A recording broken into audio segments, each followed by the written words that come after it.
Hello and welcome back to Kilted Swine BBQ. I'm your host and pitmaster Bob Sellers Jr.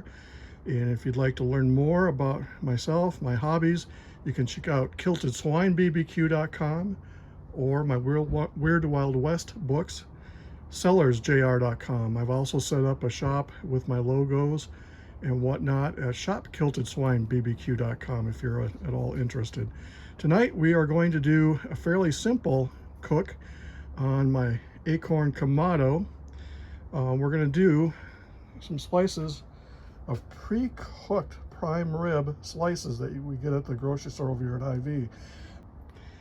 We're going to do a simple recipe where I season them with a little bit Montana steak seasoning. I cover it in extra virgin olive oil and pat it down so it's just a light covering. Then I put some more season on it and I bring it over on the grill for about 4 minutes per side, and I turn it about a half turn at the 2-minute mark on each side, and then I'll put it over the direct flame to sear it a little bit. Tonight I'm also using a device that I first used when we had a kettle grill that allows you to split the kettle in half, and on this case you can see I've loaded some lump and I've loaded some briquettes, and I put them over on the vent side. So what we'll do there is I'm going to start up some about a half a small chimney of briquettes, pour them in, oil up the grill, and get the meat on. Again, if you'd like more information about me and my hobbies, you can check it out at kiltedswinebbq.com or sellersjr.com, and if you're interested in visiting my shop, it's shopkiltedswinebbq.com. Back in a few minutes for some more fun with prime rib. So as you can see, I've prepped the meat with just a light coating of extra virgin olive oil. After I put a first dose of seasoning on there, or a slight layer, and then I covered it with a little bit of the extra virgin olive oil, and I put a little bit more of the seasoning, flipped it over and repeated the process. I'm not using salt and pepper because the French dip au jus has a good salt content to it, and I found I didn't need to add it the last time I made it. But we're going to let these sit here and air out a little bit, and I'm going to go get the fire going in the grill, and we'll be back in a little bit. Welcome back. What we're going to do now, that the coals appear to have gotten a little bit on the white on the inside, I'm going to take and I'm going to carefully dump them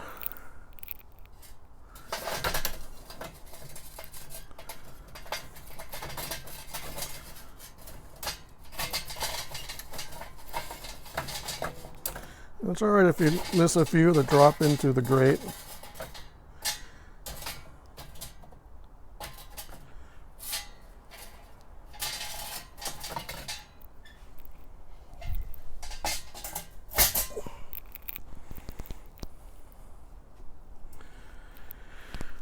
We're going to let that kind of take off here and warm up, and I'm going to wait for the temperature to get up, and we will be right back. As another important thing is I closed the vent that I'm going to open up now, because when you pour hot ash in, you don't want to have the ash come falling out unnecessarily. So back in a little bit.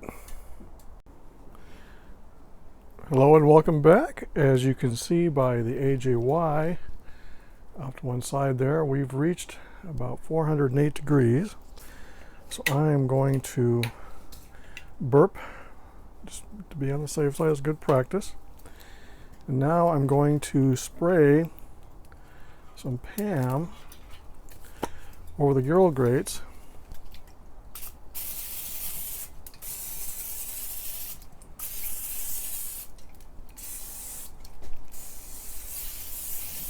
Oil it up real good. And we are going to start them indirectly.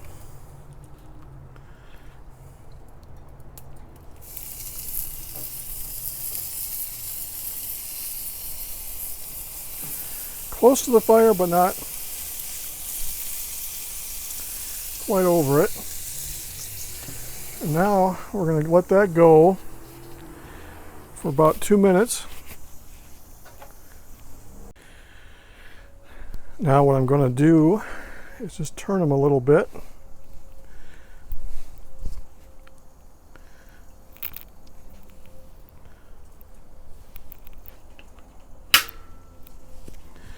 So that way they get a little bit of crisscross.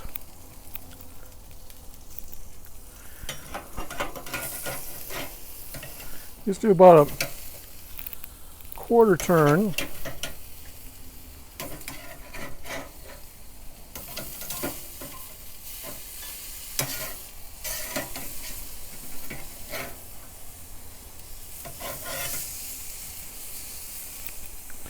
And back under the hood we go. Well, these are already fully cooked, so what we're trying to do here is just get them so that they warm up properly.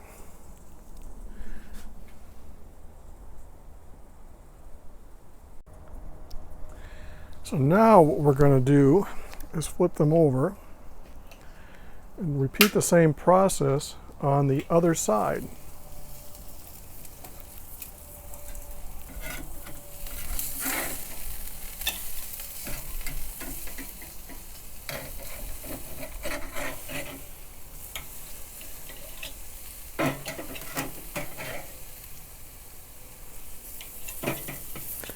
Now, because the Lowry's may have come off a little bit, I'm just going to touch it up on this side.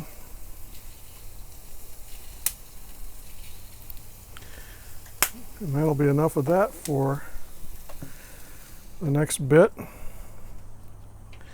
And we will repeat the process as we did before, about 2.5 minutes.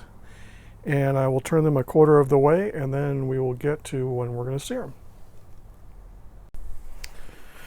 All right, we've reached about the end of the indirect part. So now what I'm going to do is take and move them. I did turn them a corner. I didn't have that on camera. So set them more directly over the flame here.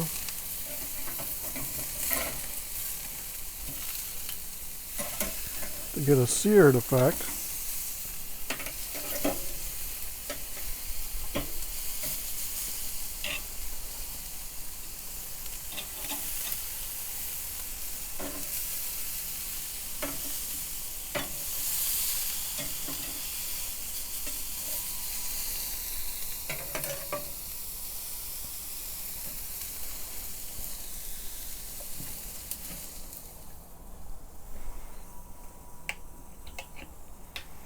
We'll let that go for a minute and a half or so. And then we'll flip them around. Over. All right, so what I'm going to do now is flip them over.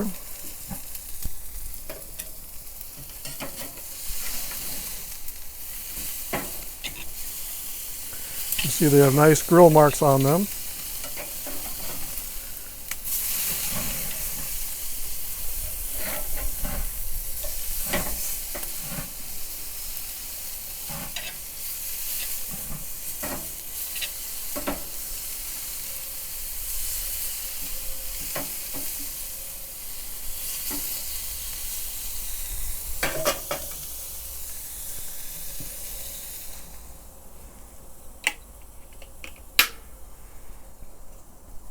We'll let these go for about a minute and a half,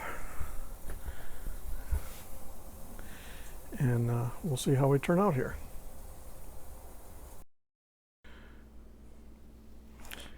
All right, we've taken the meat off of the grill. Let it rested for a minute or two here, and now we're going to plate it.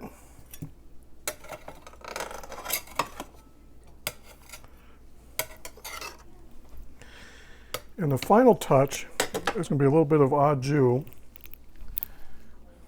over the top. So you just pour a little bit of that over the top, and voila. Thanks to Johnny's French dip au jus, you have some grilled prime rib steaks that look delicious, and I will give an update after we have our dinner. All right, so what I'm going to do here is show you how it came out. I think perfectly done. According to my testers, I got 5 yums, which I think is like 5 stars. I could be wrong. And that is really good. So if you like this video, please select like. If you'd like to see more, please hit subscribe and share. And if you're interested, my website is kiltedswinebbq.com. My shop is shop.kiltedswinebbq.com. And my Weird Wild West books are at sellersjr.com. Thank you.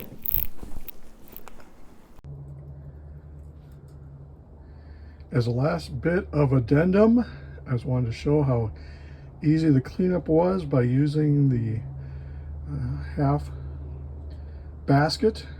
Once the ashes were out and dumped into the ash bin, it makes life a lot easier cleaning up the grill after the cook.